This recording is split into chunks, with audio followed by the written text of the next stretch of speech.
Lonely Boy mistakenly teleports to another world and gets the most epic skill, healing. In high school, we hear the usual gossip making its round about a duo who are apparently a match made in heaven. The hype behind their presumed relationship is so large that even the classroom simps have to admit defeat. We finally get to see the famed pair and are introduced to the student council president, Inokami, who is walking confidently down the hall and proclaiming her plans to maintain order in the school, while the Beka simp Kazuki walks behind her, excited that he gets to be so close to a girl. But even if he is a simp, he's at least got hoes and a pretty face. But the same can't be said for Usato, who is such an ugly loser that he got the opening spotlight stolen from him in his own anime.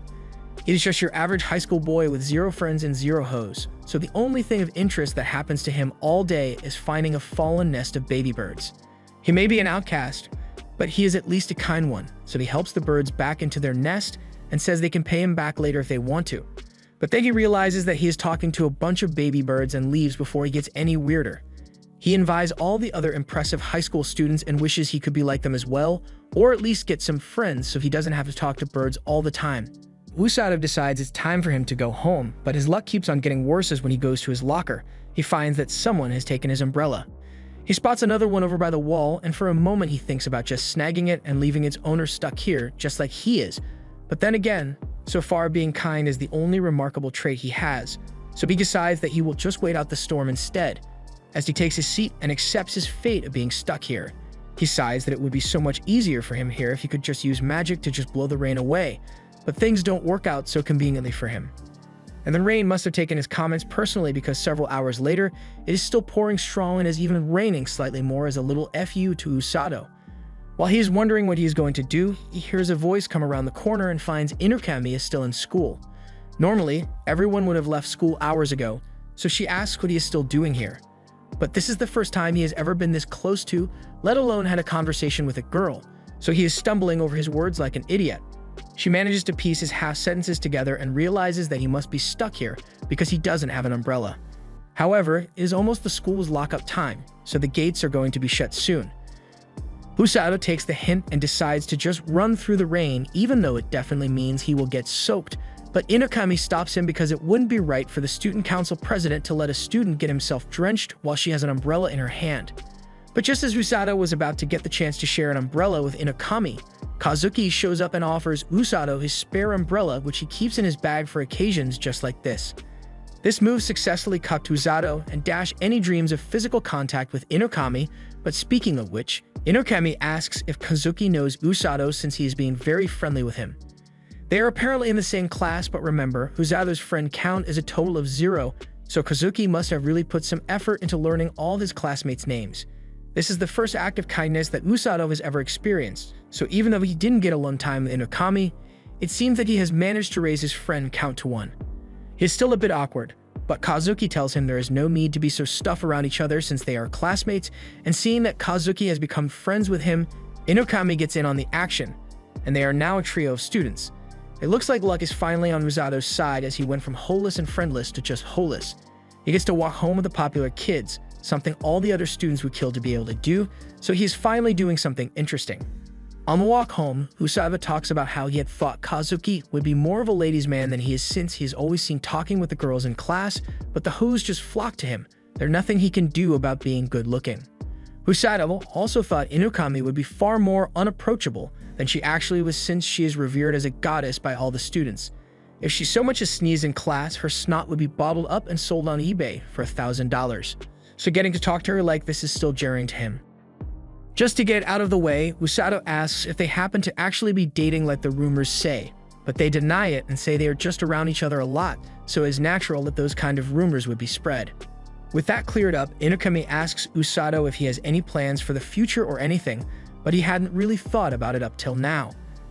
Kazuki finds it a little weird since she also asked him that question a while ago as well, but she brushes it off as just curiosity since she has no real hopes for her future. Basically, anything she tries ends in success without much effort, so she lacks any real ambition for her future and doesn't feel like she fits in here.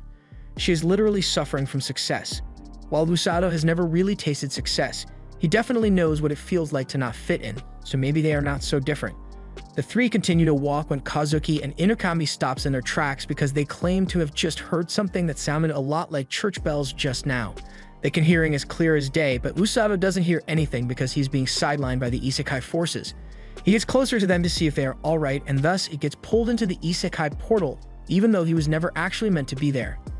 The magic circle beneath their feet is about to teleport them, and they have a wide range of reactions from Kazuki's confusion to Inokami's utter excitement, and Usato who gets cut off in the middle of what he was saying. Usato later opens his eyes to find himself in a palace before a king. After the initial shock of the situation, he asks Kazuki what is going on and why they are in such a strange place. But while their brains are still processing, Inokami is practically drooling from excitement as she realizes this is a fantasy and she's loving it. The king notices that they have all finally awoken, so he starts talking but gets cut off by Kazuki, who rightfully wants to know what is going on here.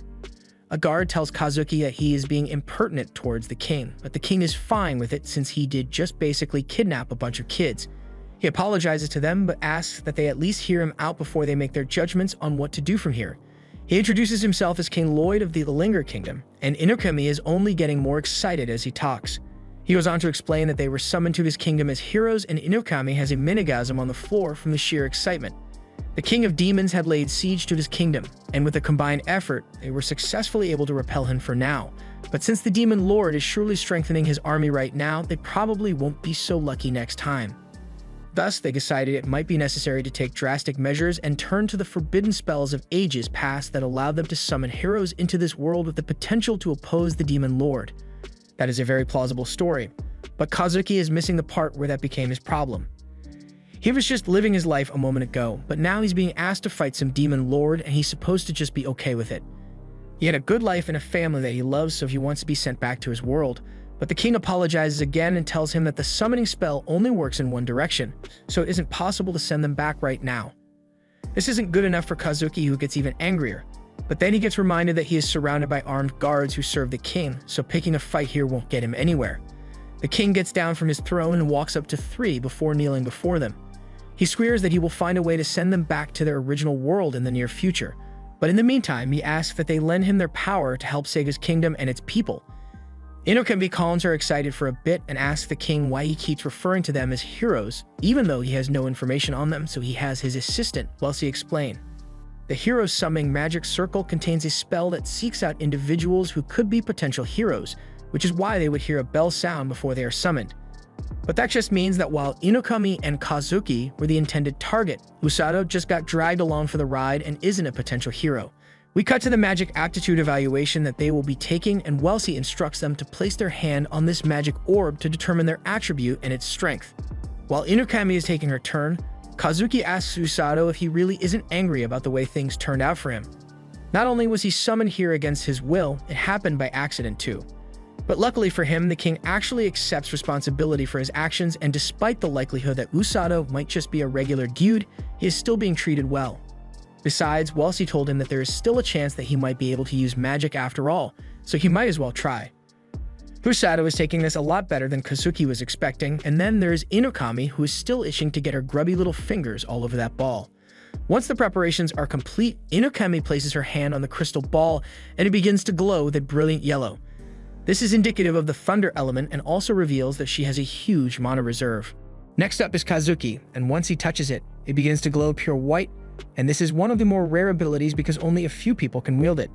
Light magic is the natural weakness against demons, so it will be a powerful asset in a war against them. Last up is Usato, but he doesn't have all that much hope that he'll be powerful. He just wants an ability that will allow him to be useful to his friends.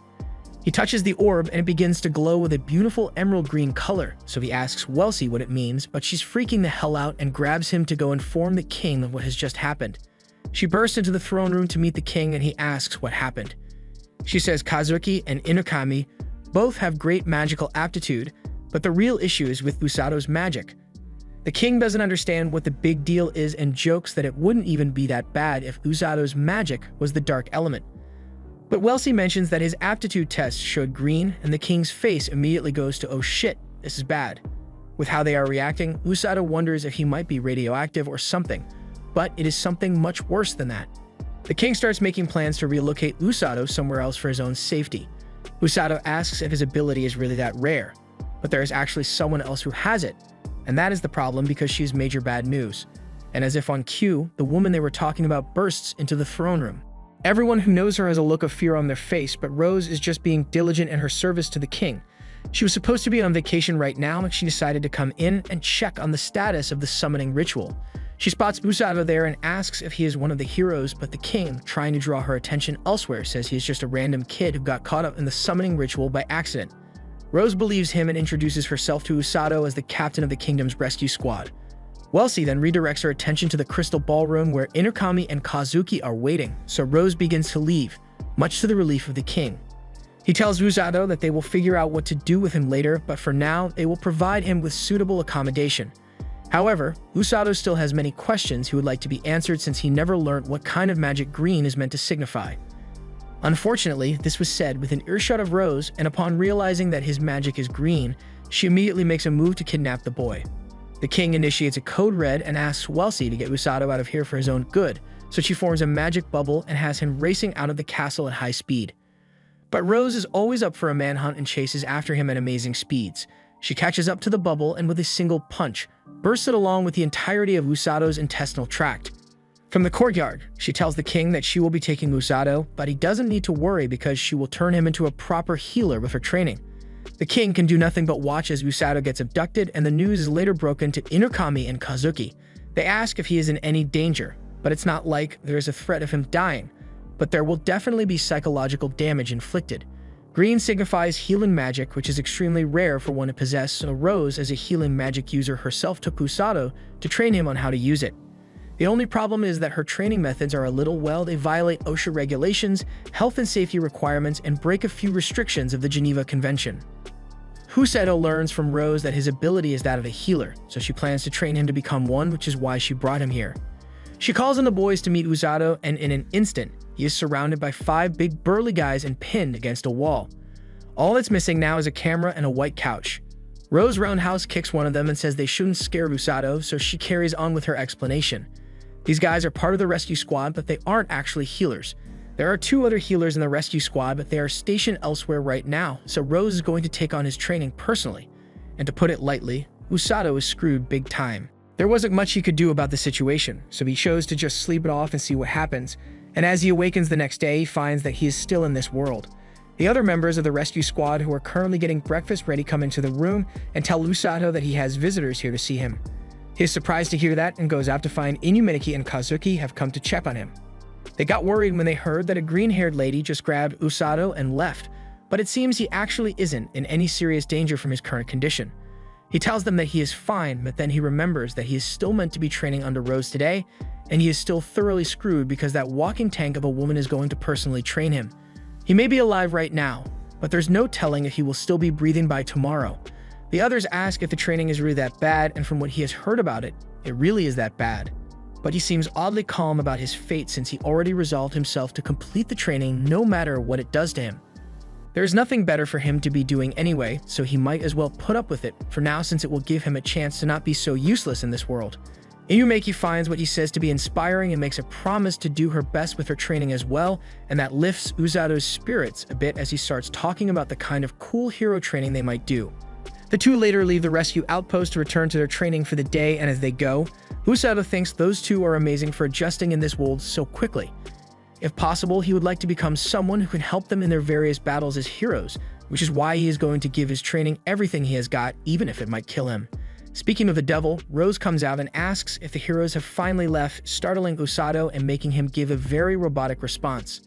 Rose tells him to calm down since he is not in prison or anything. He is free to talk to his friends as much as he likes, as long as they are not training, of course. She throws a diary over to Usato and tells him to write down his training regimen or his experience here. And you know is going to be traumatic when they are giving you a diary before you even start training. She tells him they will begin after they are done eating breakfast, so he had better prepare himself. After breakfast, they begin their training, and surprisingly, it wasn't as bad as Usato had thought it would be. All they were doing was learning the basics of magic and how to control it, but for now, she tells him to just focus on the feeling of the magic in his body. Next, she asks him to read this thick-ass book, but he doesn't know how he is meant to do that when it is written in a language he doesn't understand. But she tells him to just take a look at it before he starts complaining. He opens the book and realizes that he can actually understand it despite having never seen this language before, and Rose attributes that to the translation spell that is cast automatically on anyone who gets brought into this world by the hero's summoning. She points to the first page of the book and shows him the location of the kingdom of Linger on the map, as well as the location of the demons. And the kingdom is literally right next to the demon's front door, so the next time they decide to go on the attack, Linger is going to be the first to be attacked. She leaves and tells Usato to finish reading that book because it will tell him everything there is to know about this world and the nations in it. This part of the training wasn't so hard, but then day 2 came and he was made to run. He doesn't know how this was meant to help him with his magic, but he ran until his muscles gave out due to soreness, and once that happened, do you think he got to rest? Nope, Rose just slapped the shit out of his legs with healing magic until he could move again, and then told him to keep on running. He's going to run until he drops dead today, and after he dies, she will revive him with healing magic so he can keep running some more. This is the trauma the diary was meant to document. By day 4, Usato was training with the rest of the team out in the fields, and while he has gotten better since day 2, they are still passing him easily, so he has got a long way to go. He continued to run into day 5 and then day 6 until he slipped and fell in the rain. But the hellish training seems to have had some effect because Usato can now see the glow of the healer light coming from his hand. But with all the pain he has had to go through, he can't even be happy about it. On the 7th day, there was still no rest for Usato as he was forced to run till his body gave out yet again, and on top of that, Rose kicked him in the butt with force that can split a tree in half.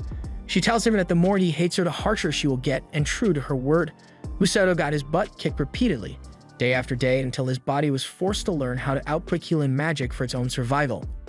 He was able to heal his broken butt, but not only that, he could now heal all the muscle soreness from running all the time on his own. Ever since he learned how to output his healing magic, he has been able to run indefinitely without getting tired, but even then, he is not sure if running laps every day make him strong enough to stand alongside Kazuki and Inumaki. He is keeping his doubts to himself in his diary for now because he already knows Rose would only punish him for thinking that way, and almost as if she can read minds, she yells that Usato has to do 30 more laps before he gets to stop running for the day. Now it's personal. Usato isn't doing this to help his friends anymore, he is just going to get through this training and prove Rose so that he can handle anything that she can throw at him. The next day, Usato had a new task added to his training regimen and had to do over 1,000 push-ups in one go. Usato is starting to get tired after over 800 push-ups have been completed, but torn muscle fibers aren't enough to stop him anymore since he can just heal himself when he gets tired. Rose finally tells him why she is pushing him to such lengths to strengthen his body, and it is because a healer is of no use if they get killed early in the round. He needs to have the physical strength to run away from the enemy if needed. The faster you can run on the battlefield means the faster you can save your allies from the brink of death, so it is very important that you strengthen your body as much as possible to be an effective healer. This time, Rose doesn't yell at him and just tells him to get back to doing his push-ups. The next day, his routine has become running all morning and then late into the evening, he does push-ups. This time, as he is doing his push-ups, he can feel that his body has gotten lighter for some reason, probably because the training is paying off, so to offset his new physical capabilities, Rose added weights to his workout routine for the next day. After that, Usato came into the house to find that his lunch had been stolen by one of the members of the team, and he wasn't going to stand for such injustice, so he was ready to lay the smack down on that guy if he can manage to catch up to him. He was complaining a lot at the beginning of the training, but now he is starting to get used to it more and more, which may not exactly be a good thing. A week later, and 21 days since Usato began his training, Kazuki and Inumaki pay him a visit. They are led to his training ground and they are shocked by what they see. Usato is doing push-ups, but these are absurdly difficult push-ups with the added weights of a 10-ton rock and Rose sitting on his back. Usato has started to grow the spine to talk back to Rose whenever she tries to insult his performance until he ends up saying that she is so light that this much is nothing. Shortly after, he began to regret those words as Rose decided to add another rock on top of the one that was already on his back, nearly flat-out squishing Usato, but he still manages to hang on for dear life. He uses his healing magic to repair the broken bones he must have gotten and continues to push through the pain, and that's the kind of thing Rose loves to see. At this rate, she thinks she will be able to take Usato with her onto the battlefield sooner than expected. As Kazuki and Inumaki watch what just happened, Kazuki can't believe how cruel the training he is undergoing is, but all Inumaki sees are those mouth-watering muscles that Usato is now packing. The knight captain that came with them is outraged by what he just witnessed and yells at Rose for trying to break the spirit of a young man. This kind of training would have left any regular man crippled, but even if she could heal him afterwards, the psychological damage wouldn't be going anywhere. However, Rose doesn't see a problem with her methods since Usato seems to be adjusting to it well enough. Plus, she plans to have him be her right-hand man so she can't afford to take it easy on him just because of his sanity.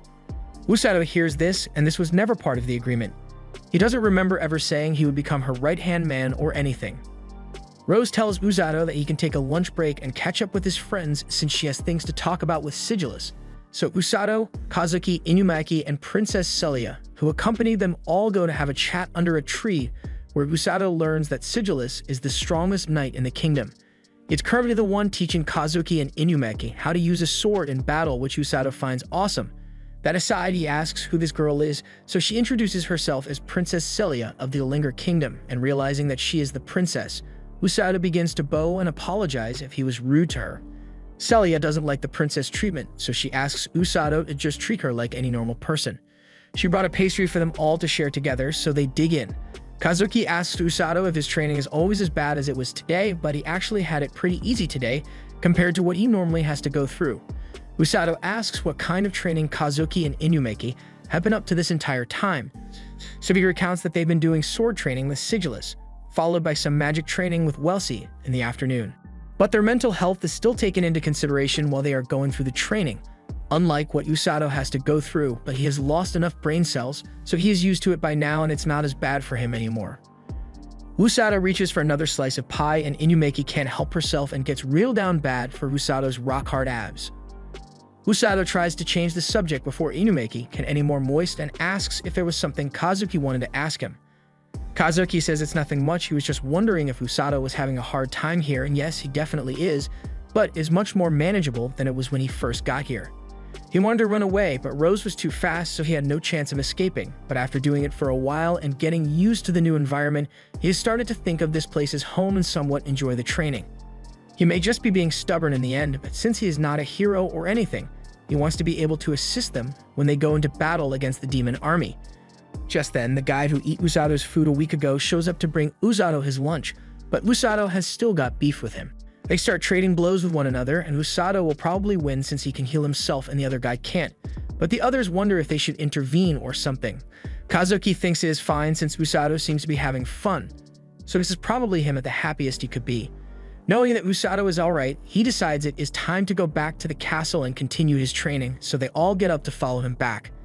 As Inumaki is about to leave, she thinks to herself that there must have been a reason that Usato got pulled into this world with them, so they should all try their hardest to become the best versions of themselves here. That night, after beating up the lunch thief, Usato takes a bath and thinks to himself that he is glad he got to see Inumaki and Kazuki. Although Inumaki kind of creeped him out back there with how she was looking at his body, but then again, he can't blame her because his body is awesome right now.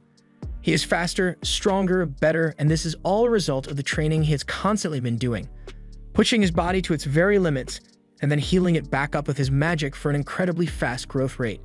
But even with his unbelievable muscle gains, he doesn't know if it will be enough to save people out on the battlefield. The next day, Usato is told that he will be heading out with Rose for the day. The others know what this means for Usato, but he is still oblivious, so he follows Rose out of the kingdom and into the forest. There, she tells him that he is not allowed to come home until he has killed a grand grizzly bear. And I may be missing a page, but I don't think Usato ever actually learned how to fight, but Rose doesn't seem to care and just tosses him into the forest with no assistance or guidance of any kind. On top of that, Usato doesn't exactly have fly hacks enabled, so unless he does something quick, we're going to have to cut the season short. As he is about to hit the ground, he turns around to face his problems and proclaims he won't let himself die here as he stretches his arms to break the fall. And while he ended up surviving, you know he's got to have at least 2 new elbows after that one. He takes a moment to heal his broken body and comes to terms with the fact that he is now stuck in this forest until he kills a grand grizzly bear like Rose had asked him to. He could still just leave without killing one, but then he would have to deal with Rose, and Usato would much rather handle a bear than her. Besides, it's just a 2-meter tall giant with razor claws. How bad could it be? It is actually pretty bad after all. The bear is much bigger than he had thought it would be, and looking at it up close is terrifying, so he backs out and uses the Joestar family's secret technique. He is sure that with all of his running practice, he should be able to outrun the bear with ease, but the bear never skipped leg day either. Seeing that he won't be able to outrun the bear anytime soon, he thinks back to all the hellish training he survived and grew enough confidence to turn around and tell the bear, "Come at me, bro." However, this was never a fair fight to begin with, as the bear had 2 others there to jump Usato's ass. He turned back around and kept running like his life depended on it. As he ran, he heard the sound of a rushing waterfall, so decides to use that to his advantage and escape the bears by leaping off a cliff and into the water. The bears stand and watch to see if he comes back up, But after losing interest, they all walk off, leaving Usato alive for another day. Meanwhile, Usato makes it out of the river and hangs his clothes up to dry as he finally takes a look at what he has in his bag, and he sees that he was given nothing but the bare essentials for survival. Some water, a knife, and some bread that can also substitute for a weapon to deliver blunt force trauma. He still doesn't know how he's going to manage to take out a Grand Grizzly, but there's no use worrying about that now as it has gotten too late to do anything more. So Usato just decides he'll deal with it tomorrow and covers himself so he can safely get some sleep. The next morning, he heads out and begins strategizing for the takedown of the grizzly bear, and the first thing on the agenda is to find out where the thing lives so he can plan out an ambush on it. He begins making his way through the forest and marking out his path so he doesn't get lost when he comes across some bear claw markings on a tree nearby, so he starts worrying that the bear might be nearby right now. However, as he draws his knife in preparation for a fight, all he sees is the head of a little bunny looking at him. The bunny appears to be hurt on its back foot, and even though he is still in a survival situation, Usato decides to be nice and heal the protein so it can live another day. He then gets back to his hunt for the grizzly, but now he has the protein following him around. He tries to tell it to leave him alone, but the bunny keeps following him around until he tells it to stop unless it knows where to find a Grand Grizzly. To his surprise, the bunny knew exactly where to find them and proceeds to lead Usato to the exact location of the grizzly bears who are currently sleeping. For now, he decides it would be best to just observe rather than going straight for the stealth kill achievement, so he heads back to camp. On day 3 of his forest trial, he is now forced to drink untreated river water, which I'm sure won't have any lasting effects. While he was collecting some, that same bunny comes up to him again, wanting to spend time together, so Usato agrees as long as it doesn't do anything rash while they are watching the bears again. There were no significant changes to the behavior patterns of the bears, and watching them act normal, Usato is starting to find them to be really cute. It also helps that he has this cute bunny around to accompany him, so he's having a bit of fun now. It's day 4 and Usato is no longer having any fun. He just spent all morning shitting his guts out thanks to that untreated river water, and healing magic has no effect on his current bowl blasting syndrome, but he has no other water source, so at this rate he's going to be done in by water. While writhing in pain, the bunny comes over to check on him, and Usato is happy he gets to see his bunny friend before he dies of water poisoning. But the bunny is more than just a cute companion. It actually has valuable information about the area and leads Usato to a pool of clean water in the forest. It may not be perfect, but it's definitely a whole lot better than river water. Just then, the bunny starts acting really weird and climbs up into a tree to escape for some reason. Usato doesn't know what is wrong, but he assumes it can't be anything good, so he gets into the tree with the bunny. It must be sensing that a predator is approaching, but what kind of monster could be making it react so strongly while it did seem to care while they were watching the grizzly bears? He gets his answer soon after as he sees this giant snake just cruising through the forest while looking for something to kill. This wasn't in the forest guidebook, but even he can tell that he must never go near that thing if he hopes to be able to survive this forest. As the snake passes, he breathes a sigh of relief and goes back to his normal routine. 4 days have passed since he encountered that giant snake in the forest, and he has finally started to get over the fear that it caused.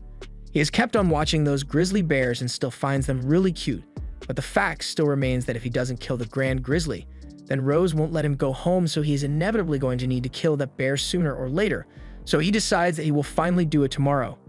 Tomorrow comes and his bunny friend keeps pleading with him not to go right now, but Usato needs to do this no matter what. So far, the bunny hasn't failed Usato yet, so he agrees to stay back at least until the rain stops. As the rain settles down, Usato heads off to finish what he was thrown in here to do and walks toward the den of the grizzly bears. But as he gets there, he finds that something else already beat him to the punch and killed the Grand Grizzly. From the look of the bite marks on the body of the bear, it must have been that snake that did this to them. And what's worse is that the snake was clearly just itching to kill something, since it clearly didn't kill them for food or because a scary healer lady was forcing him to do it. The baby bear tries to get its parents to wake up, but they are dead. Usato hates losing, which is why he kept up with Rose's unreasonable training methods, but more than that, he hates the scene of the baby bear losing its parents like this, so he swears to avenge it, which is pretty ironic considering that he was coming here specifically to kill them before.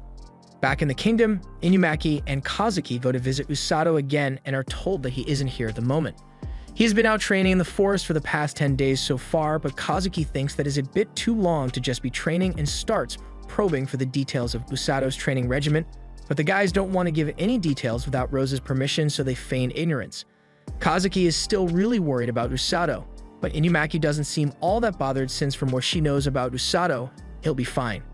Meanwhile, Usato is preparing for war out in the forest, and after making sure he is ready, he asks the bunny to show him the way to the giant snake. Understandably, the bunny is hesitant to go anywhere near the snake, but Usato assures it that it won't have to stay there. All it has to do is lead him there so he can fight it. The bunny agrees, and eventually Usato comes across the den of the giant snake and finds the baby bear who just received his first defeat of his shounen career after trying to avenge his parents. It even has the scar for character development. Usato is scared at the sight of the snake, but he swore he would defeat it. That is what he's going to do. Besides, nothing is scarier than Rose, so this shouldn't be that bad. He runs forward and tries to stab the snake in the face, but nearly gets his face bitten off in the process. He manages to evade and stab the snake in the eye, successfully creating a blind spot for further attacks. However, the snake anticipated this and lured Usato into a trap for it to bite into its arm. But just as the snake thought it had won, found out that Usato has his second health bar. He managed to do some good damage to the snake, but now he's got the problem of being poisoned. Luckily, his bout of dysentery from earlier taught him a valuable lesson on how to deal with poison as a healer. If your insides have been affected, then just use healing magic to replace your insides. Having neutralized the effects of the poison, he runs forward to attack once more, and the baby bear is already on its power-up arc as it holds the snake in place, allowing Usato to get on top of it and bring it down with a skull-cracking punch. He then drags that spear through its brain until the snake finally stops moving and he believes the battle has been won. Usato collapses on the ground and gets approached by the bear, who has now reached to become friends with my former enemy Shounen Arc. It is grateful to Usato for avenging its parents, but Usato can't heal any of its injuries since completely replacing your insides takes a lot of magic power to do, so he can barely move anymore. Just then, the snake revealed that it also had a second health bar, and with Usato not being able to move, he curses Rose's name as he is about to be killed. But just before he dies, Rose comes crashing down from the sky and finishes off the snake by caving in its skull. Usato is confused why she is here, but Rose has been waiting outside the forest this entire time in case something bad happened. And that bunny that was following Usato around was actually her pet all along. She never actually expected him to win a fight against a grizzly. Even the best of the kingdom's knights wouldn't be able to handle one alone, so she just wanted him to gain experience by fighting a strong monster. But then this demon snake showed up and ruined it. It was a modified monster made by the demon army during their last invasion. Sigilise failed to finish it off, so it somehow ended up here, and she had to say that she is really impressed by how well Usato did against it. In regards to his training, he passed with flying colors, so she carries him out of the forest and back to that clifftop. She is proud of how much he has grown and tells him that he has the right to stand beside her on the battlefield. He has everything she is looking for: a strong body, high pain tolerance, and a strong will to go on. Though he still lacks battle experience, they need to make it in time with the training because the demon army will be making their move soon. Upon hearing the news, Usato believes she means that war will break out soon. He is correct in that assessment. And when the war inevitably arrives, he will be tasked with healing the injured on the battlefront. This means that he's going to have to go out onto the front lines. Usato is a bit nervous about being on the front lines of a war, so he asks why the other two healers can't handle the front lines instead of him. While there are two other healers, Rose says they have other places where they are best suited, which is code for those two are wimps.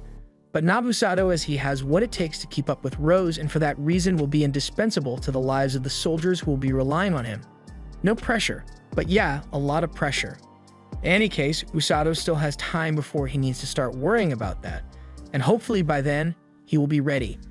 Meanwhile, on the Demon Continent, the Demon King asks one of his generals how the preparations for the planned invasion are going, and it looks like there will be no delay in their plans. He does expect to win, but is worth being cautious since the kingdom was able to repel their forces even if only temporarily. Thus, he puts his general in command and tells her that while he doesn't expect her to fight to the death out there, she had better at least come back with a KD ratio above 1. She promises to live up to his expectations, and Emilia is dismissed from the meeting. As she exits into the corridor of the demon castle, she gets teased about being nervous in front of the king by her fellow general. Emilia has better things to do than get teased by the furry doctor, so she begins to walk off. However, Huralik tells her that his latest animal experiment is going really well, so she could come check it out if she wants to. Curiosity gets the better of Emilia, and she decides to go take a look at what kind of monster the doctor has cooked up this time. It's a giant snake with potent venom, but that's just the same as the one he made last time. And didn't it end up escaping after they poured a lot of their budget into it? The last one was defeated by a knight named Sigils and ended up escaping, but there is no need to worry as this one is far stronger than the last. Amila certainly hopes so, since there is a threat in the kingdom that is far greater than that of Sigillus. Hurlek knows what she is referring to, as he has heard the rumors as well. They are called the Kidnappers, since they just run out onto the battlefield and snatch up any of the wounded before dipping the hell out of there. The reason the Linger has been able to hold its ground is thanks to the works of these rescuers in minimizing casualties. And not only that, but their boss is a healer as well, so she's able to get wounded soldiers back into the fight while also being an abnormally fearsome fighter. A healer has no business one shooting bosses out on the field. But do you think Rose gives a damn? Amila's master and Rose have some history, so Amila hopes to be able to kill her with her own hands if they ever cross paths. Unfortunately, that won't be anytime soon, as since she was put in charge of the battle, she is not going to be taking part in any battles. The front lines are going to be handled by that guy over there, the immortal dark magic user. Meanwhile, Usadov has finally settled back into a normal life and is just glad to have a bed again. Early that morning, he heads over the pens to wake up his bear companion, and as it wakes up, he offers it some fruit that he found in the dining room. It seems to like it a lot, so Usadov tries a bite of the fruit, and it apparently tastes a lot better than it looks. So that bunny that was spying on him for Rose wants a bite of it as well. Usadov hasn't forgiven it for betraying him yet, but then again, it's a very cute bunny. Usadov caves in and gives the bunny some fruit as well, but that makes the bear jealous, so Usadov gives Blurin another one. Rose comes up to him and is judging Usadov harder for his choice of name for the bear, but in any case, she told the king about the bear, and they got a budget extension to take care of it. Blurin is officially the property of the rescue squad, but that also means that he is going to be forced to pull his own weight around here. But in actuality, Usadov is the one who is pulling all of Blurin's weight, as he is now carrying him on his back for training. Rose says this is necessary to simulate the situation where he will be carrying a person's body in his back and running through a battlefield. Rose tells him to start running already, so Usadov sets off on his simulated battle run. As he is running, though, he gets attacked by the rest of the rescue squad, who were tasked with recreating the conditions on a battlefield, so they are all going to be after him for the entire duration of the run. An hour after the initial attack, Usadov gets surprise attacked again by one of the guys popping out of the ground, and the other throwing poop water at him. Many other things are thrown at Usadov, but he is able to dodge and evade most of them with ease. However, as 6 hours drag on, he finds that he is much more tired than he normally would be at this point and ends up collapsing. He knows that he normally should be perfectly fine with running for 6 hours straight, but his body has already given out. Rose comes up to him and explains that the reason he feels much more tired than usual is due to all the stress, anxiety, and frustration that comes with the environment of a battlefield. All the mental anguish slowly eats away at you until you physically can't go on any longer, and the best part is there's no way around it. You've just got to get used to it. Rose heals Usadov and tells him that once his magic levels have been restored, he should go into town and run around before circling the castle for the rest of his training.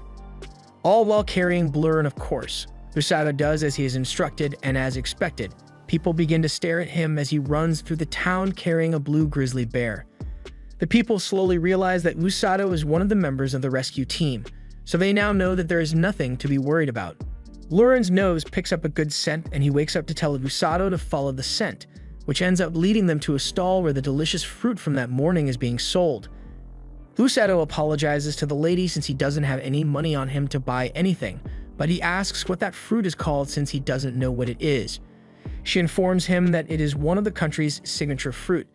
Usadov has one more question and asks why, even though he is carrying a dangerous monster in his back, the people here don't seem to be freaking out at all over it. So the least explains that it's because they know he is part of the rescue squad. They can tell by the dusty outfit he is wearing, and from time to time, the other members of the rescue squad would run through town. So if the people could get used to those guys' ugly faces, then there isn't much that can scare them anymore. Usadov thanks the lady for the information and promises to come back some other time and buy some fruit from her. But before he leaves, the lady offers him one for free to commemorate their acquaintanceship.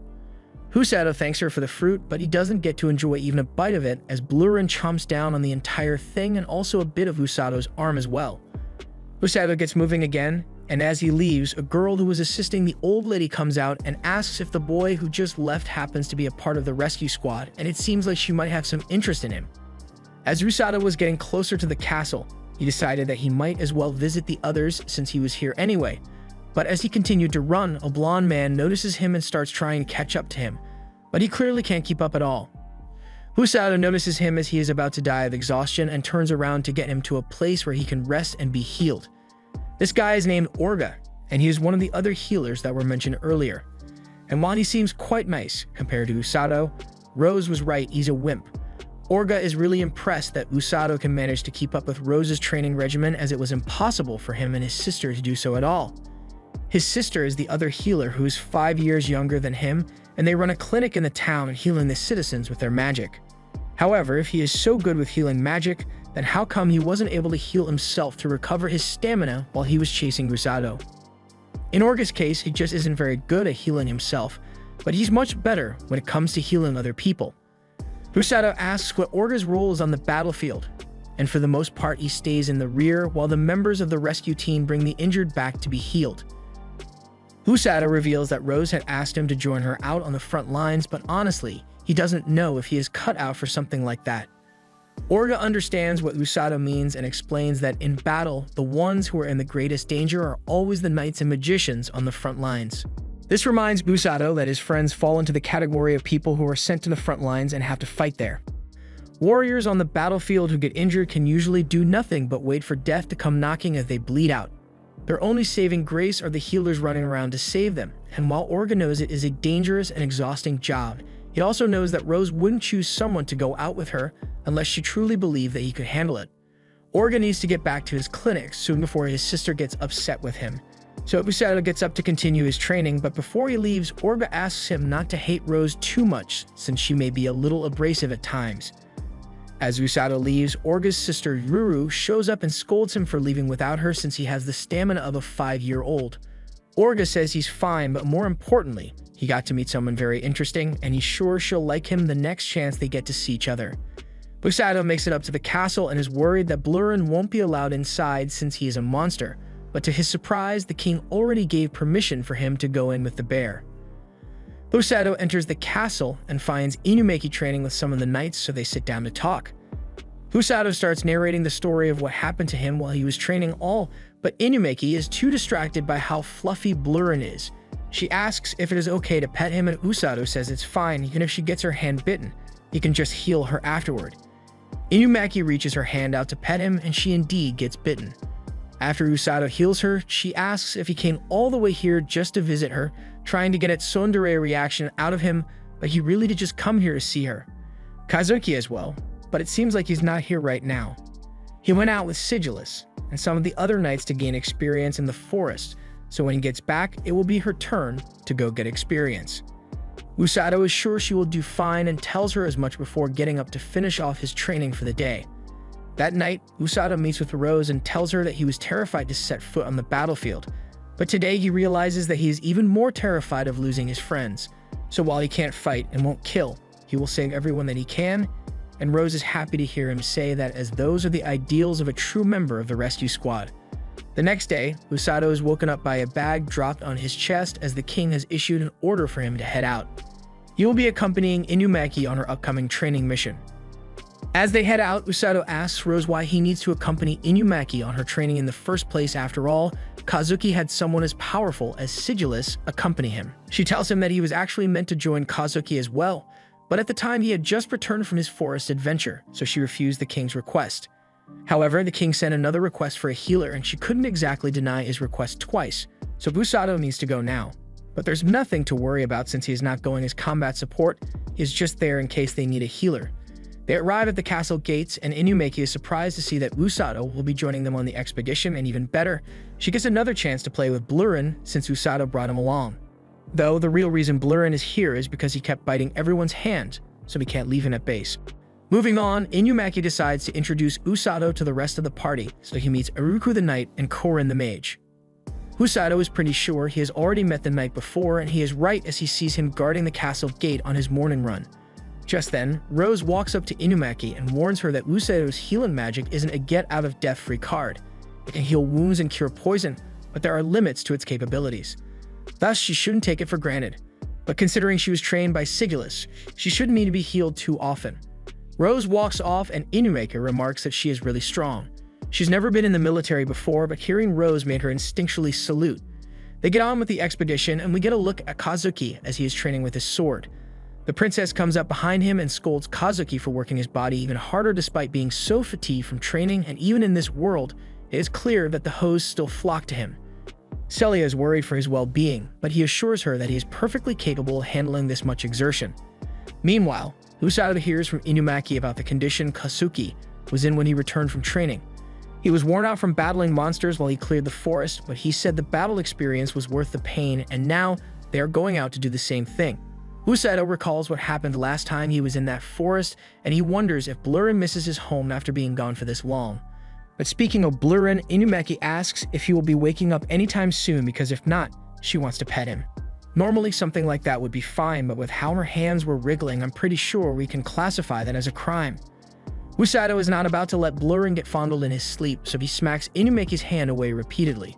She can't believe Usato is being so cruel to her, but really, she's the one to blame for acting creepy. All the commotion ended up waking Blurrin up, and as he is now conscious again, Usato lets him down so he can walk on his own again. However, I'm not sure if you can call that walking. Seeing that Blurrin is still really sleepy, Inumaki seizes the opportunity to offer him a piggyback ride so she can get some consensual physical contact. And while she doesn't get to feel his fur, I have to ask, was it worth it? Usato ends up having to heal her, and they continue the journey while he asks her to save the dangerous stunts for when they are in actual combat. And soon after, combat arises as Korin locates multiple entities up ahead. Aruku asks if it is monsters, but no, it's something much worse. People. Realizing that they've been found out, the bandits come out, upset that their plan to ambush the party has been ruined. They yell for the party to hand over all their valuables, but Aruku refuses to do so. The bandit leader isn't exactly giving them much of a choice and threatens the group with the large number of bandits that they have present. Meanwhile, Usato is what these idiots are up to because they are clearly trying to be bandits, but they don't seem very intimidating to him. The same goes for Inumaki, who is just excited to finally get her fantasy bandit fight. The bandits take a closer look and realize that the group have a blue grizzly with them, and while the rest of the bandits want to do the smart thing and run, the bandit leader urges them to stay since it is just a baby blue grizzly. They may even be able to capture it alive and sell it on the black market if they're lucky. Hearing them threaten her beloved Blurrin, Inumaki fires a thunderbolt at one of the bandits, and surprisingly, the guy is still alive afterwards. Usato praises her for her control in her blast and tells her she's free to go wild. If any of the bandits get hurt really bad, then he will just heal them so they don't die. Thus, Inumaki proceeded to electrocute all the bandits, leaving just their leader standing. While Aruku is fighting the leader, Korin detects something else coming their way, and it is pretty fast too. So before Aruku can react, they are hit with a stampede of boars. These monsters usually live much deeper in the forest, so for them to be all the way out here, something really bad must have happened. Blurrin steps out to defend Usato, but that leaves Inumaki open to be attacked, so to save her from a painful death, Usato uses his body to protect her and gets flung several feet into the air.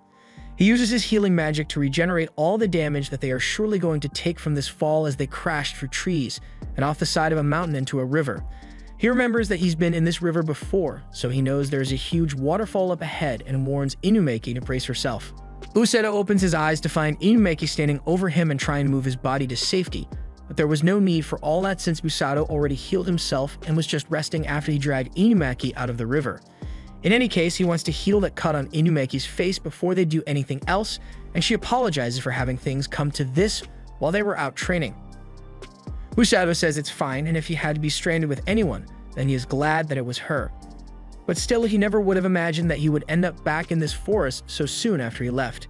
Inumaki is confused by what he means, so Usato explains that he got yeeted into the forest a while back, so he knows that it is full of monsters even more powerful than the boars that got them into this mess. They lay out everything they've got on hand, and unfortunately, they lost most of their rations and supplies, so they're in a pretty tight corner when it comes to food and water for the night. Inumaki asks why they don't just escape the forest right now, but from the look of things, it will be dark soon, and it might rain, so trying to leave the forest through all that might be a little difficult. For now, they should try to find a safe place and set up camp for the night. Last time he was in the forest, he would just sleep in the tree branches, but Inumaki has never climbed a tree before since her family would never let her have fun. As a compromise, Usato suggests that they head into a cave instead, as it will shield them from the rain as well. And now that they've settled their shelter issues, Usato mentions that it would probably be a good idea to get out of those soaking wet clothes. She agrees and goes over to a corner to change, but then she gets embarrassed and thinks Usato might peek at her. However, he hadn't even thought about doing any like that. Later on, Inumaki uses her lightning powers to catch them some dinner by electrocuting the entire population of salmon, and then starting a fire so they can cook that salmon. Usato is so glad to have her around because she is really useful in these kinds of situations. He takes off his clothes to have them dry off and sits by the fire to warm up a bit. Inumaki is over in the corner of the room, staring at the wall, so Usato apologizes if he made her feel uncomfortable, but it's just because after staring at his muscles, she's having trouble keeping her composure. She looks up and spots 4 glowing red eyes looking back at her, but rather than a spider as one would assume, it turns out to be a group of venom monkeys. Usato says he has read about these before and they shouldn't be aggressive, so it is safe to be this close to them. However, they do have venom in their name, so she should avoid touching them. Unfortunately, Inumaki never learned to keep her hands to herself and gets herself poisoned. Meanwhile, back at the castle, they have just received word from one of Korin's familiars that Inumaki and Usato have both gone missing. Kazuki is beside himself after hearing this and asks if a search party has already been assembled. The king assures him that the search party will be dispatched in the morning, but that isn't good enough for him, so he prepares to head out by himself. Before he can leave Fo, Rose gets in his way and assures him that there is no reason for him to be concerned for their safety. After all, Usato has survived far worse, and if he is alright, then Inumaki will survive as well. Rose was right, as after curing Inumaki's poison, they had a great lunch of fish, and Usato is really grateful that he has his own personal sparker with him. Inumaki doesn't like being compared to a piece of camping equity, but she is getting pretty sleepy, so Usato suggests that they take turns getting some rest. He's fine with letting her sleep first, but she feels bad after making him heal her so much since they got here, so she wants him to rest first so he can recover his magic. As the rain begins to pour, Inumaki calls over to Usato to see if he is still awake, and after he responds, she asks how he feels about them being summoned. That's a tough question since he wants to go back, but at the same time, he now has a reason to stay here as well. Inumaki doesn't want to go back, and Usato has a good idea of why. It's because she has nothing left for her in their original world, so she's much happier here. Usato sees nothing wrong with her way of thinking, as he also wanted to change. When they first got here, he trained so hard just because he didn't want to become a burden to her and Kazuki, but now he wishes to protect them along with all the people of the kingdom. Inumaki feels the same, so they agree to forget about Earth for now and just worry about saving this kingdom first. The next morning, they begin making their way out of the forest when they encounter something in the bushes. They are on edge at first, but it turns out to be Blurrin and the others who finally found them. Aruku is exhausted from having to chase Blurrin all the way here, and once he is healed, explains that they were searching for Usato and Inumaki when Blurrin suddenly started sprinting, so they thought he might lead them to Usato. Unfortunately, Blurrin was fast as hell, but now that they are all reunited, they prepare to leave the forest together. Usato and Inumaki later have a meeting with the king, who is glad to see that they both made out of the forest safely. He apologizes for getting Usato mixed up in this whole mess, but he says it is fine since it wasn't his first time getting thrown into that forest. This confuses the king, since there should have been no reason Usato ever gets stuck in that forest, and this is where Usato remembers that thing about Rose's training violating all the regulations imaginable. So to prevent fines or whatever the equivalent would be in this situation, Usato lies and covers for her. Usato then looks over at Rose and realizes that he has no reason to want to cover for her. All that training must have been messing with his head, and it is really frustrating. With that out of the way, the king tells Usato that they will be reorganizing Inumaki's training for a later date, but for now, he wants to have a meeting with Rose and Sigillus, so he dismisses the kids. As Usato and Inumaki leave, he can't help but worry about the situation, especially since it seems like they are talking about something really serious. He is worried that he might get fired, but there aren't many hero candidates available, so Inumaki is pretty sure their jobs are safe. Just then, Kazuki and Princess Celia come up, and Usato casually greets them since it has been a while since they last saw each other. Kazuki can't believe they are up for small talk, as they both got lost in a monster forest and are just chill about it. He was ready to dash out into the forest to find them himself if he had to. Inumaki teases him for being reckless, but it's not like she's one to talk after she got herself poisoned because the monkey was cute. Later, they say their goodbyes to one another as they need to get back to their training. While Kazuki was catching up with his friends, Celia was feeling a bit left out. So while they are alone, Celia asks if she can become one of Kazuki's friends as well. If it's not too much to ask, she would like him to refer to her by her first name instead of as the princess, and he's fine with that. While the king is having his daughter rizzed up, he is in a meeting with the generals as they give a report on what they learned from interrogating the bandits. The bandits were crossing the plains when they noticed that there were far fewer monsters than normal in the forest, and soon after, they were attacked by that herd. If what they said is true, then it means that the monsters are fleeing something in those plains, and whatever it is, it's not going to be good. They believe it may be the Demon Lord's army, and unlike their last battle, the Demon Army is likely going to call in all the troops that they have available for this war. For that reason, they have to be ready to go to war at a moment's notice, so Sigillus is tasked with getting the troops prepared. After Sigillus has left the room, the king tells Rose that he has a request for her as well. Normally, he wouldn't ask the head of the rescue squad for something like this, but they are in desperate times. He wants Rose to go to the front line and check how far the demon army has advanced, but it's only natural to assign the task to her since she is the fastest person in the kingdom. Before she goes, he has one more thing to ask of her, and for this, he gets down from his throne and asks her to consider returning to her post as the battalion commander. She shoots that down real fast and says she will never return to her post again. The guilt she bears is far too great, and she still hasn't forgiven herself for the lives of her subordinates that she lost. The scar on her eye will never let her forget, and the memory serves as a constant reminder that once you're dead, you die. That is why she created the rescue squad, and it has definitely been a great help to the kingdom by saving the lives of dying soldiers on the battlefield. And now she has finally found someone who can stare right in death's face and yell psych. Usato is truly her perfect healer, so she is determined to train him until he is a better version of her. That aside, she is going to be carrying out the Rika mission as requested, so the king tells her he is counting on her. That night back at the rescue squad base, Usato comes back in from feeding Blurin and finds a letter for him on the table. Rose had left it for him while he was out, and he is worried because this can't be anything good. He opens the letter and finds instructions saying there will be no training tomorrow, and instead, he is to deliver the enclosed letter on the table to the location marked on the map. He asks if any of the guys know where Rose went, but she didn't tell them much before she left. Meanwhile, through the pouring rain, the demon army is building a bridge to facilitate their invasion plans, and Amira is really enthusiastic about her role as commander here.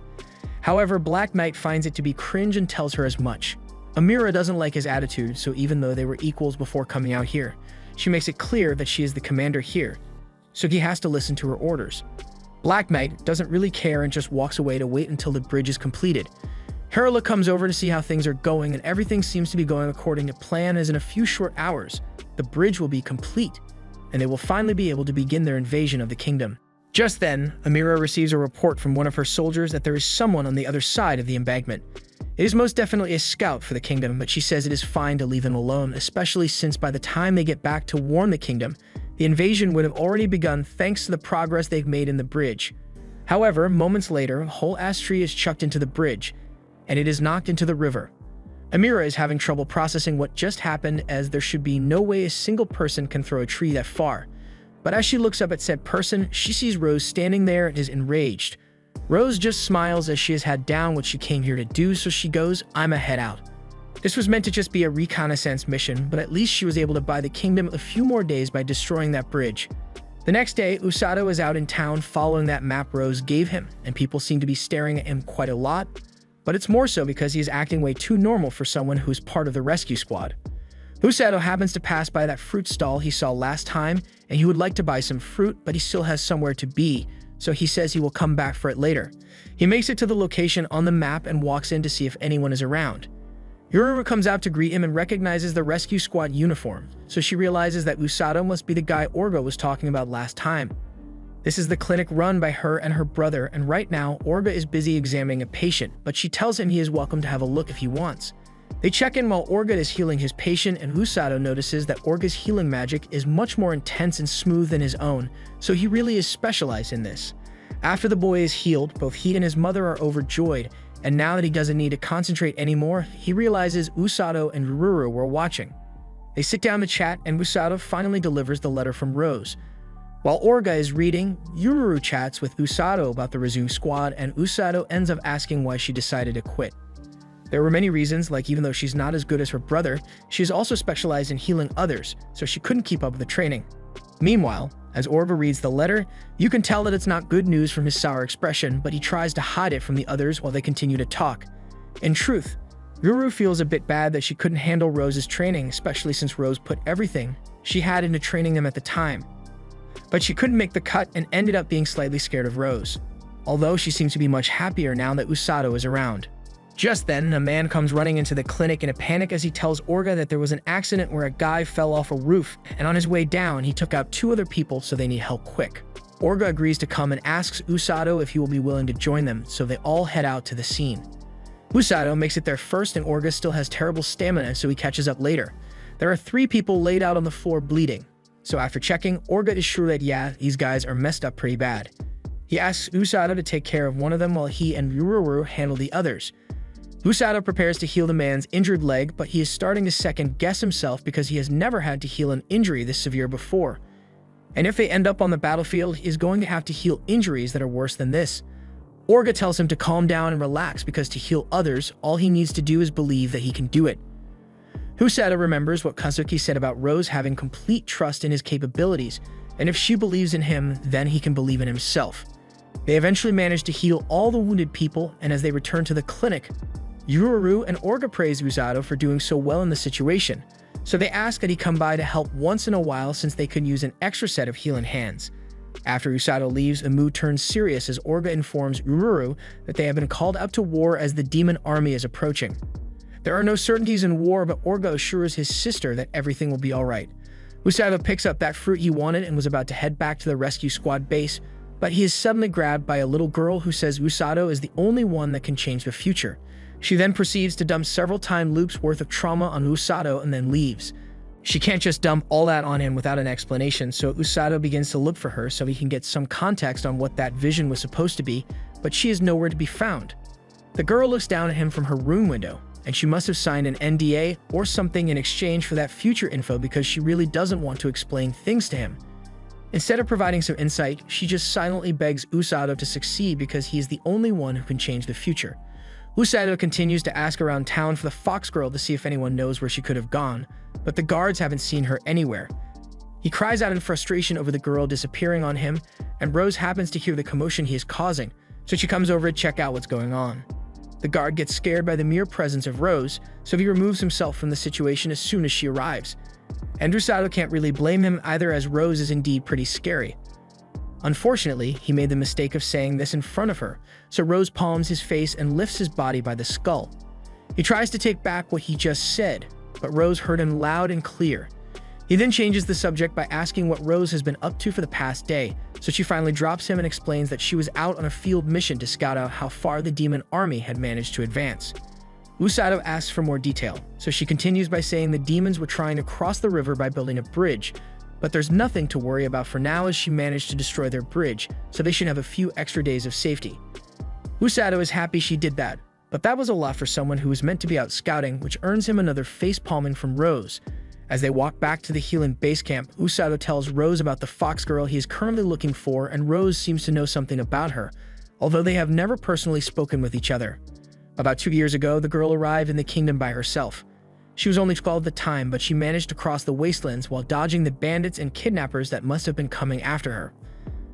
Usato can understand that bandits would attack, but why would people be trying to kidnap a random little girl? Since he is not from this world, he wouldn't know of the lore, but here, demi-humans are incredibly valuable to kidnappers in part due to their appearance, but also because they often possess aptitudes for rare and powerful magic.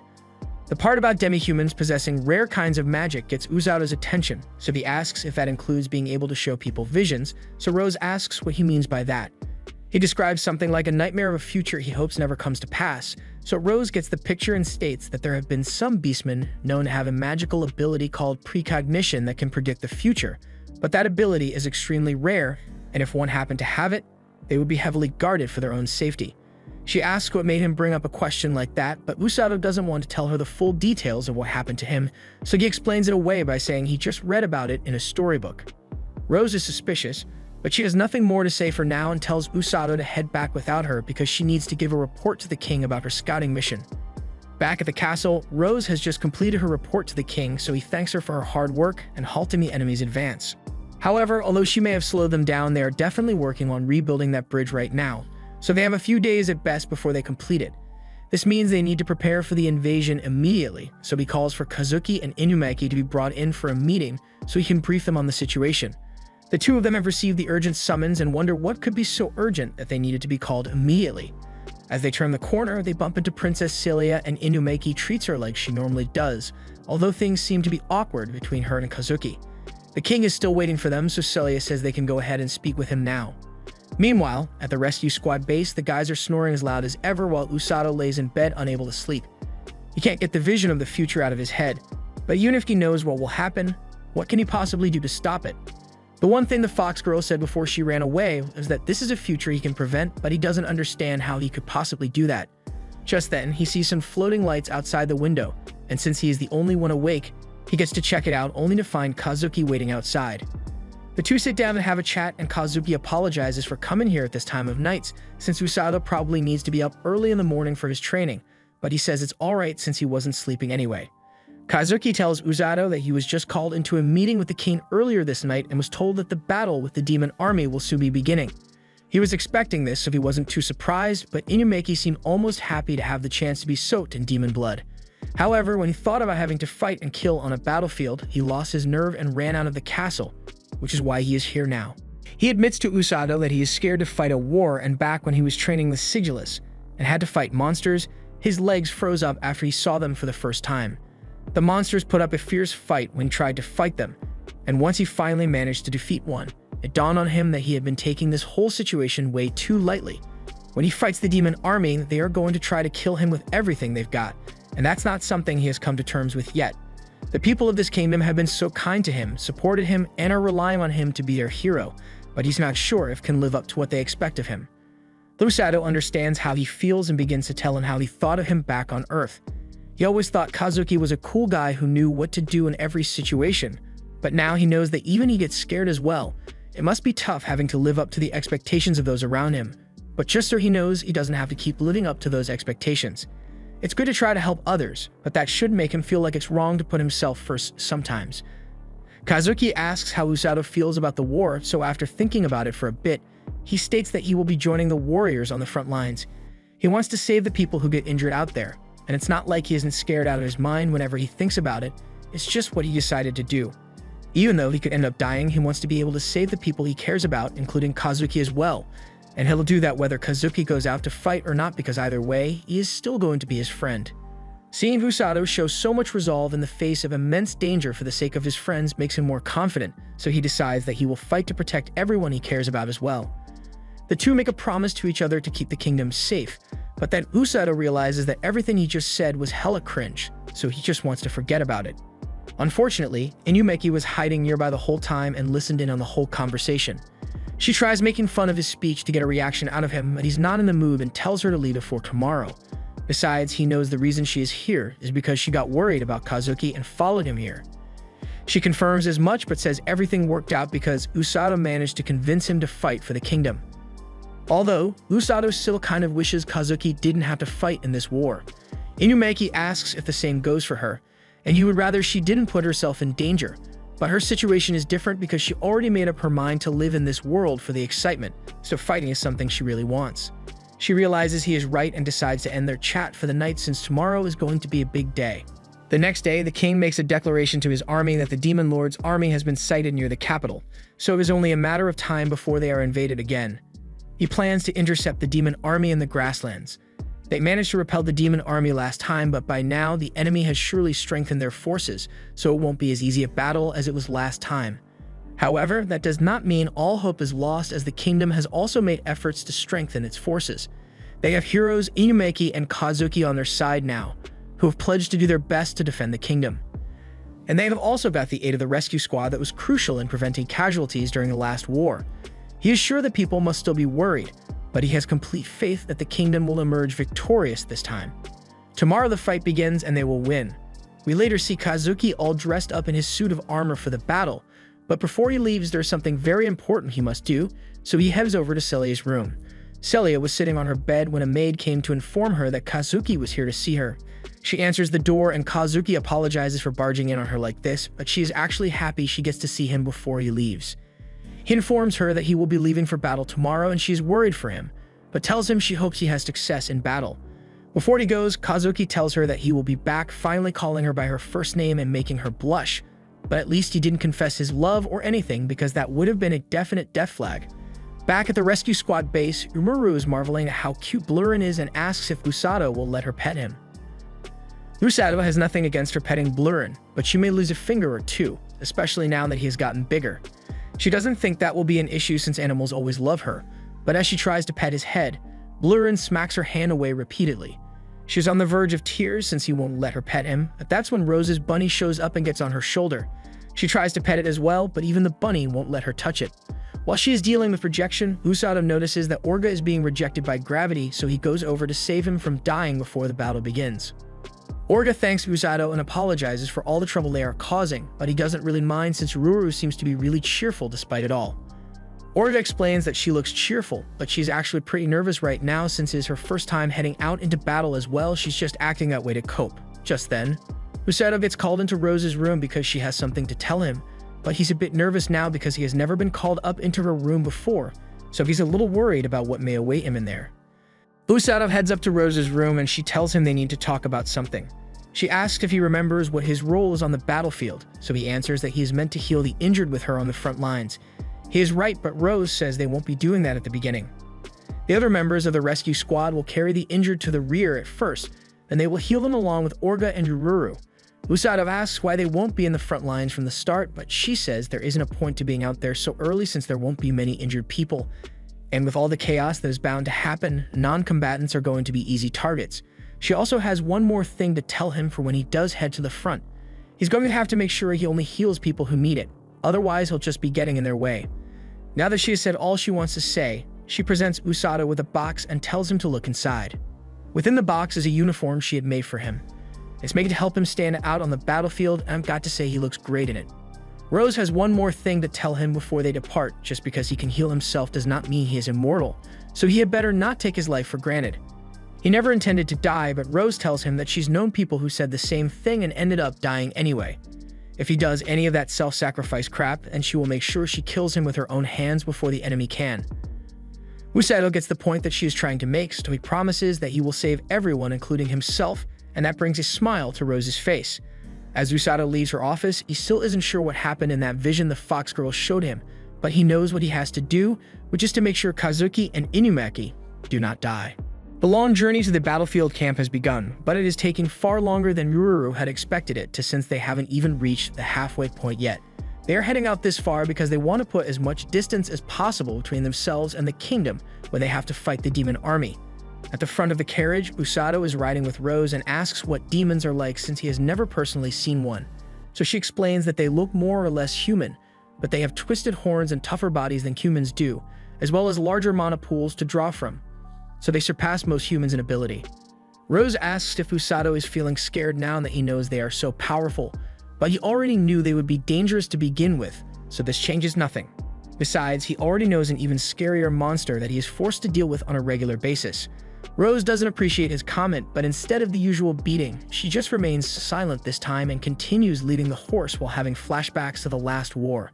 They look back at the time the king was addressing his generals before sending them into battle, and formally informs them all of the sighting of the demon army near the outskirts of the kingdom.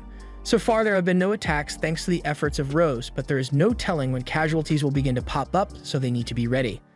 As a precautionary measure, they will assign guards to the merchants traveling outside the kingdom to maintain the supply chain, and he leaves the details of this measure to his generals to organize. After the initial address, Rose is met out in the hall and asked what she thinks of the recent movements of the demons. She can't be sure, but if she had to make a guess, she would think they are getting ready to begin an invasion on the kingdom.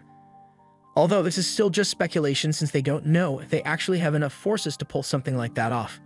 Thankfully, with the king's orders, their forces are ready to be deployed at a moment's notice in the event of said invasion, but they hope it doesn't come to the point where that is necessary. Sigillus heads off to handle some of his army commander duties, and as Rose returned to hers, she thought to herself that it may be a good idea to get the rescue squad ready for deployment if necessary. While she was deep in thought, we see a girl run up to her and try to get her attention. The girl cries from the pain of Rose's gorilla strength punch, but Rose doesn't care for her tears and scolds her for interrupting her thoughts. The girl gets back up and starts walking alongside Rose as she asks if the demon army is really going to invade, but that just gets her another smack on the head because she was clearly eavesdropping on Rose's conversation earlier. All tries to be optimistic and says they just need to shove the army back and force them to retreat, but thinking so simply could prove to be a fatal error. They arrive at the base and All's squad greets her but can tell she looks a little pale, so they ask if something bad happened. That is when Rose states that she will be training them this afternoon, and they all instantly turn on All for causing this since they know she must have done something to make Rose want to train them. She starts making up excuses to get herself out of this mess, but the squad members aren't falling for it and start beating her up. And while that happens, Rose just walks away since All is getting what she deserves already. 1 week passes and Rose is once again meeting with the king as he gives her the bad news that the demon army has encroached into their territory. It seems like they are killing monsters in the area as they pass, so to the person who made the report, it looked like a group of highly trained soldiers.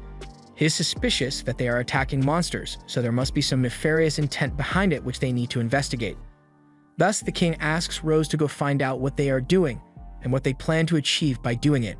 If necessary, she is allowed to use as much force as she deems to be necessary since the king has faith that she won't do anything that would put herself in serious danger. She thanked the king for trusting her and promised to produce results from her recon mission.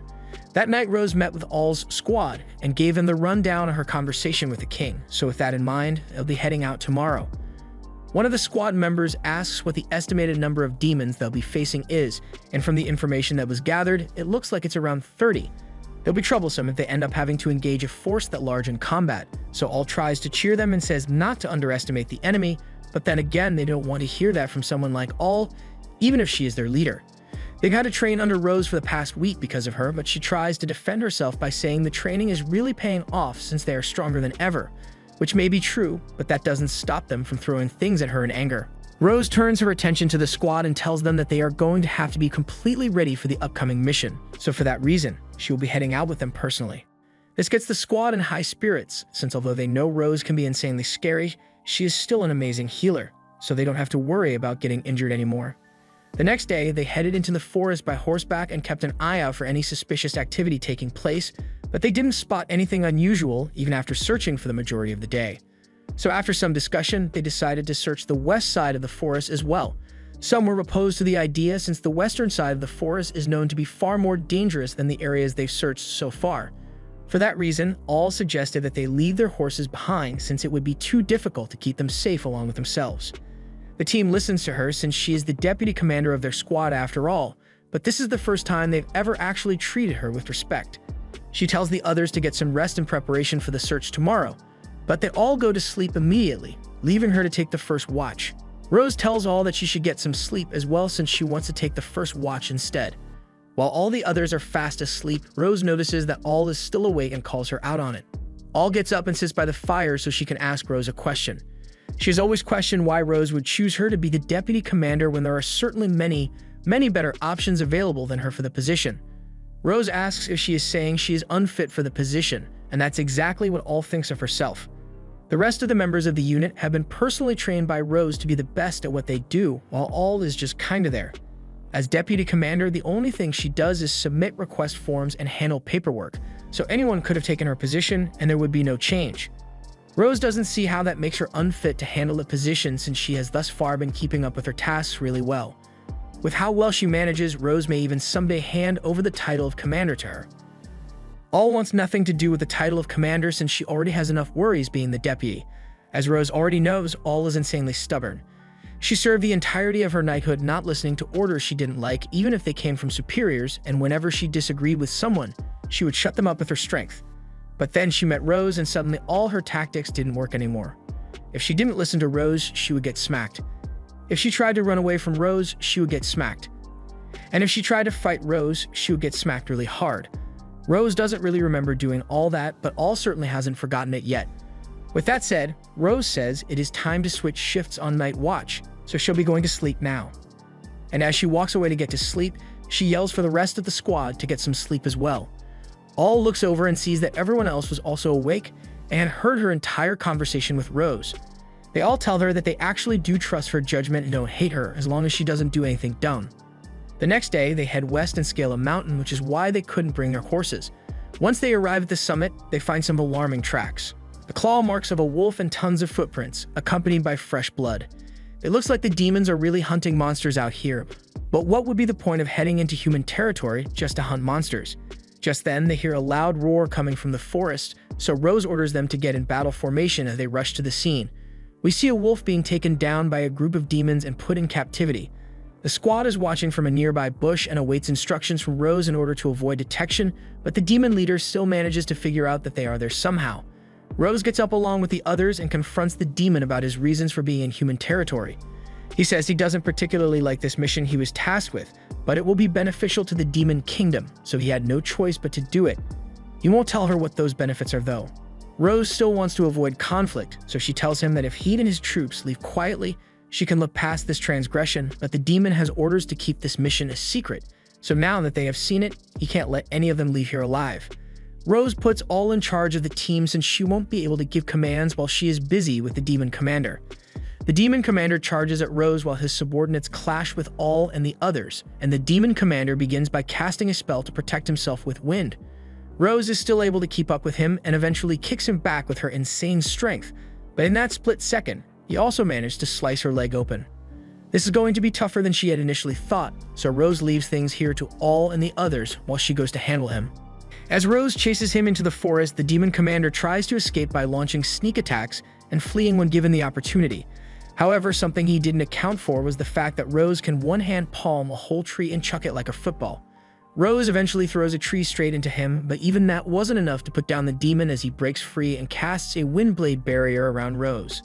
Normally, walking through that thing would cause thousands of cuts that would lead to an excruciating death, but with Rose, she can just heal all the damage taken and walk out like nothing happened.